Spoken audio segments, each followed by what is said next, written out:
So welcome to the channel guys. अगर आपको Indian air force की ग्रुप सी एग्जामिनेशन में सिलेक्शन चाहिए तो आपको कम से कम इन सारे टॉपिक को तो बिल्कुल कंप्लीट करना पड़ेगा। इसके अलावा आप कुछ करो चाहे मत करो, बट इतने टॉपिक को जरूर कंप्लीट कर लो जो मैं इस वीडियो में आपको बताने वाला हूँ। सो लास्ट तक बने रहो क्योंकि हर एक चीज़ इंपॉर्टेंट है आपके लिए। चलो टाइम वेस्ट नहीं करते हुए फटाफट स्टार्ट करते। तो देखो यार, इंडियन एयरफोर्स की ग्रुप सी की जो नोटिफिकेशन है ऑलरेडी निकल चुकी है। उसका फॉर्म वगैरह क्या डिटेल था मैं उस पर वीडियो बना चुका हूँ। अगर आपने नहीं देखा है देन जाके आप वीडियो को चेकआउट करो, आपको मेरे चैनल पे वीडियो मिल जाएगा। ठीक है, बात करते हैं टॉपिक वाइज वेटेज के बारे में। तो देखो इसमें 4 सेक्शन से आपको एग्जाम में क्वेश्चन मिलेंगे। जैसे फर्स्ट है जनरल अवेयरनेस, ठीक है, जिसमें 25 क्वेश्चन रहेंगे। न्यूमेरिकल एप्टीट्यूड से 25 क्वेश्चन रहेंगे।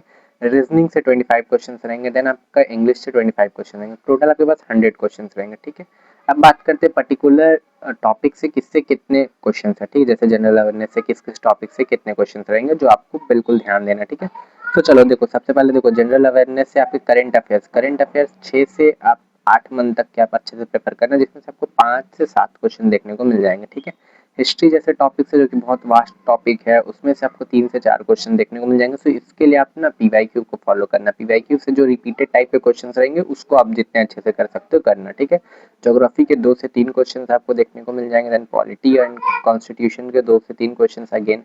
देन आपका साइंस एंड से 3 से 4 क्वेश्चन मिल जाएंगे। देन आपका स्टैटिक्स जीके से आप मान के चलो कि वहाँ से भी 2 से 3 क्वेश्चन आपको देखने को मिल जाएंगे। देन डिफेंस, फिर एयरफोर्स रिलेटेड जो भी न्यूज़ रहती है या कोई रिक्विपमेंट वगैरह रहता है उस सब टाइप से, या कोई वेपन नया जो उन्होंने कैरी किया या बाई किया वो सबसे रिलेटेड न्यूज़ से भी आपको 1 से 2 क्वेश्चन देखने को मिल जाएंगे। Sports and awareness awards type topic से 1 से 2 क्वेश्चन मिल जाएंगे। सो ये तो रहा जनरल अवेयरनेस का। आप कुछ करो, पूरा मैंने नहीं बोल रहा ना कि पूरा हिस्ट्री आप कर लो ना, आप पीवाईक्यू पे फोकस करो, आपसे 3 से 4 क्वेश्चन बन जाएंगे। ज्योग्राफी में भी देन आप पीवाईक्यू पे फोकस करो। ठीक है, करंट अफेयर्स में 6 से 8 मंथ का करंट अफेयर्स बहुत ज़्यादा इंपॉर्टेंट है। यूट्यूब पे बहुत सारे चैनल है जो एमसीक्यू फॉर्मेट में इंपॉर्टेंट करंट अफेयर्स कराते हैं। ठीक है, इंपॉर्टेंट करंट अफेयर्स कराते हैं, आप जाके उनका देख सकते हो। ठीक है, बात करते हैं अब आगे हमारा न्यूमेरिकल एप्टीट्यूड। तो देखो यार, न्यूमेरिकल एप्टीट्यूड मतलब मैथ्स, इसमें से भी 25 क्वेश्चन रहते हैं। इसमें से किस पर्टिकुलर चैप्टर से कितने क्वेश्चन रहते हैं उस पर बात करते हैं। तो देखो यार, परसेंटेज से 2 से 3 क्वेश्चन का वेटेज रहता है। ठीक है, रेशियो एंड प्रोपोर्शनल से 2 क्वेश्चन, प्रॉफिट एंड लॉस से अगेन 2 से 3 क्वेश्चन का वेटेज रहता है एग्जाम में। देन एसआईसीआई से 1 से 2 क्वेश्चन आपको देखने को मिल जाएंगे। वर्क एंड टाइम से 2 से 3 क्वेश्चंस मिल जाएंगे। जो भी मैंने बता रहा हूँ ना, मैं पीवाईक्यू के ट्रेंड को एनालाइज करके वीडियो बना रहा हूँ, मैं रैंडम वीडियो नहीं बना रहा हूँ। सो लास्ट तक बने रहो, ये आपके लिए हेल्पफुल रहेगा। Time, speed and distance again 2 से 3 क्वेश्चंस का वेटेज रहता है। एवरेज से 1 से 2 क्वेश्चंस आपको देखने को मिल जाएंगे। नंबर सिस्टम से 2 क्वेश्चंस देखने को मिल जाएंगे आपको। देन मेजरमेंट से आप मान के चलो कि मेजरमेंट से भी आपके 2 से 3 क्वेश्चंस आपको अगेन देखने को मिल जाएंगे। देन बात करते हैं हमारा डेटा इंटरप्रिटेशन से, तो 2 से 3 क्वेश्चंस आपको यहाँ से भी देखने को मिल जाएंगे।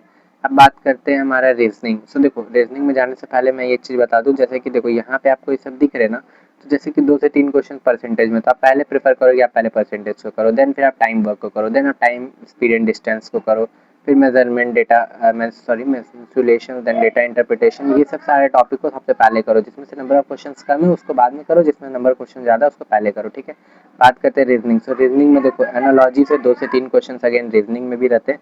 क्लासिफिकेशन से 1 से 2 क्वेश्चंस का वेटेज रहता है। देन सीरीज से 3 से 4 क्वेश्चन देखने को मिल जाएंगे आपको। कोडिंग डिकोडिंग से 2 से 3 क्वेश्चन। ब्लड रिलेशन से 1 से 2 क्वेश्चंस का वेटेज रहता है। ठीक है, डायरेक्शन टेस्ट से 1 से 2 क्वेश्चंस आपको देखने को मिल जाएंगे अगेन। देन बात करते हैं वेन डायग्राम से 1 से 2 क्वेश्चंस आपको वेन डायग्राम से भी देखने को मिल जाएंगे।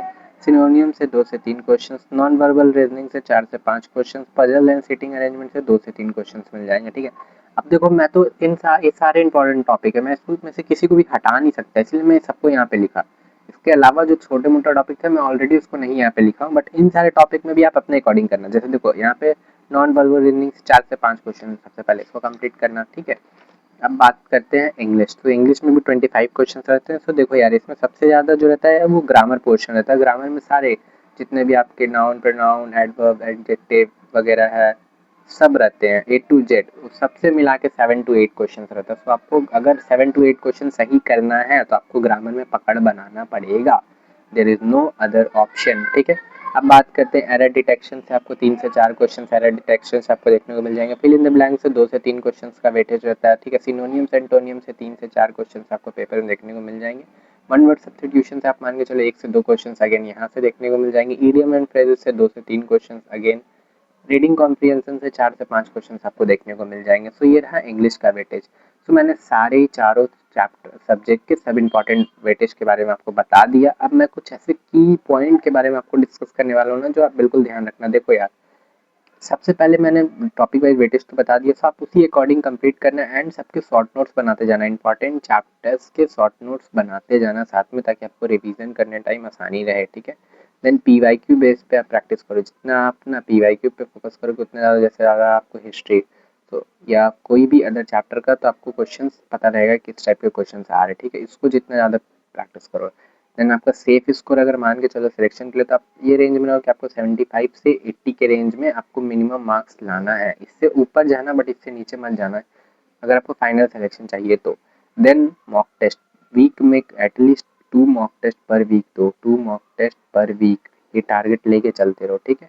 एंड रिवीजन, जितना ज़्यादा रिवीजन करोगे उतना ज़्यादा आपके लिए हेल्पफुल रहेगा। तो रिवीजन टारगेट लो कि आप एक चैप्टर कंप्लीट होता है देन उसका रिवीजन करो। Chapter done, one chapter done, then revision, then revision.